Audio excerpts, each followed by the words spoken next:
ओम नमः शिवाय, हर हर महादेव। 28 अगस्त सोमवार, श्रावण शुक्ल द्वादशी है। अगर इस दिन का नक्षत्र देखा जाए तो उत्तरा आषाढ़ है। यह दिन शिव भक्तों के लिए बहुत बड़ा लाभकारी है, क्योंकि यह दिवस सावन का अंतिम सोमवार पड़ रहा है और इसी दिन द्वादशी पड़ रहा है और इसी दिन प्रदोष व्रत पड़ रहा है। यह सारा शुभ मुहूर्त अंतिम सोमवार के दिन पड़ रहा है। तो इस दिन के लिए आपको एक ऐसा उपाय बताएंगे जिससे आप अपने घर की सारी दिक्कतों को खत्म कर सके हैं, चाहे आपके घर में कितनी बड़ी परेशानी क्यों ना चल रही हो। यह दिवस इतना बड़ा लाभकारी है, जो कोई भी इस दिन का यह उपाय कर लेगा उसके घर से सारी दिक्कतें, सारी परेशानियां आसानी से समाप्त हो जाएगी। चाहे उसके घर में कितनी बड़ी परेशानी क्यों ना हो, चाहे उसके घर में पैसे की बहुत ज्यादा तंगी हो, चाहे आप पूजा पाठ करके थक गए हो, आपकी मनोकामना पूरी नहीं हो रहा हो, तो आप इस उपाय को जरूर करें। तो आपको यह उपाय कैसे करना है, कहाँ करना है और क्या क्या सामग्री लगेगी,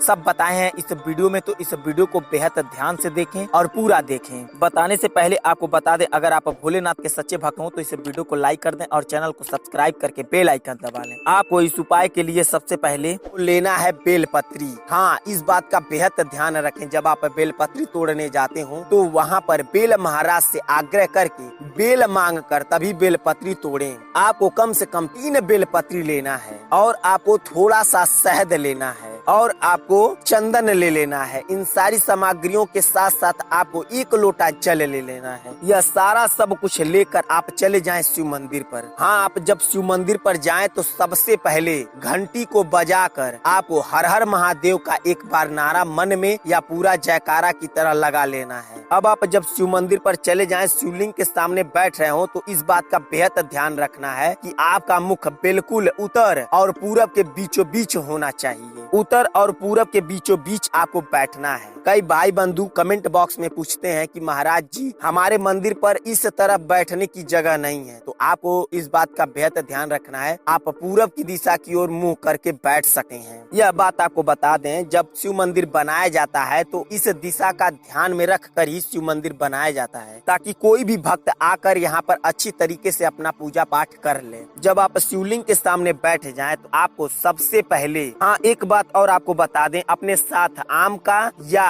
अनार का छोटी सी एक डंडी ले लेना है। इन दोनों पेड़ों में से कोई भी एक पेड़ का छोटी सी डंडी ले लेना है। अब आपको तीनों बेलपत्री सामने रख लेनी है और उसके ऊपर वाले भाग में थोड़ा सा चंदन तीनों बेलपत्री पर लगा दें और वहीं पर थोड़ा सा शहद लगा दें। इतना सब कुछ करने के बाद आपको शहद से शिवलिंग पर अच्छी तरीके से लेपन कर देना है और ठीक उसी प्रकार चंदन से शिवलिंग पर अच्छी तरीके से लेपन कर देना है। हाँ, लेपन करते हुए आपको अपने मन में ओम नमः शिवाय का मनन करना है। ये नहीं कि लेपन कर रहे हैं शिवलिंग पर चंदन तो अपने मन में कोई और बात चल रही हो, नहीं, आपको अपने मन में ओम नमः शिवाय का मनन करना है। इतना सब कुछ करने के बाद आपको चंदन और शहद का लेपन करने के बाद एक बेलपत्री अपने दोनों हाथों के बीच में रखकर हाथ जोड़कर 11 बार ओम नमः शिवाय का जाप करना है और एक बेलपत्री शिवलिंग के ऊपर रख देना है। फिर दूसरी बेलपत्री लेना है, दोनों हाथों के बीच में रखकर 11 बार ओम नमः शिवाय का जाप करते हुए आपको अशोक सुंदरी की जगह रख देना है। अब आपको तीसरी बेलपत्री दोनों हाथों के बीच में रखकर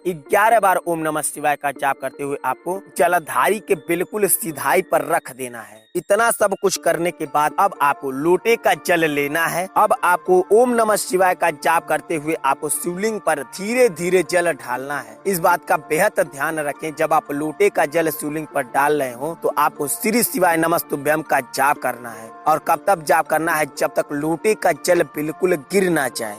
जब आप लोटे का जल बिल्कुल डाल लें, वहीं पर शिवलिंग के सामने लोटा उल्टा करके आंख बंद करके आपकी जो इच्छा है, जो कोई भी काम अटका पड़ा हो, जो कोई भी परेशानी चल रहा हो, अपने मन में एक बार दोहरा लें और भोलेनाथ से आग्रह कर लें कि हमारा यह काम हो जाए। अब आपको अंत में गाय का दूध और लाई लेना है। सर्प कुंदेश्वर का नाम लेते हुए आपको आधा दूध और लाई चढ़ा देना है शिवलिंग के ऊपर। कम से कम आपको सर्प कुंदेश्वर का नाम 3 बार लेना है। लाई और दूध चढ़ाते हुए आपको आधा लाई दूध पचा लेना है। अब आपको जो वहाँ पर आप जलधारी के बिल्कुल सीधाई पर जो बेलपत्री रखे हैं उसे आप उठा लें। उसे आप लेकर चले आए नंदी जी के पास। वह बेलपत्री उनके सिर पर छुआकर उनके सामने रख दें। अब आपकी जो इच्छा है, जो मनोकामना है, नंदी जी के कान में कह देना है। हाँ, इस बात का बेहद ध्यान दें कि नंदी जी के कान में कैसे कहना है। पहले आपको ओम नमः शिवाय का जाप करते हुए अपनी मनोकामना, अपनी इच्छा कह देनी है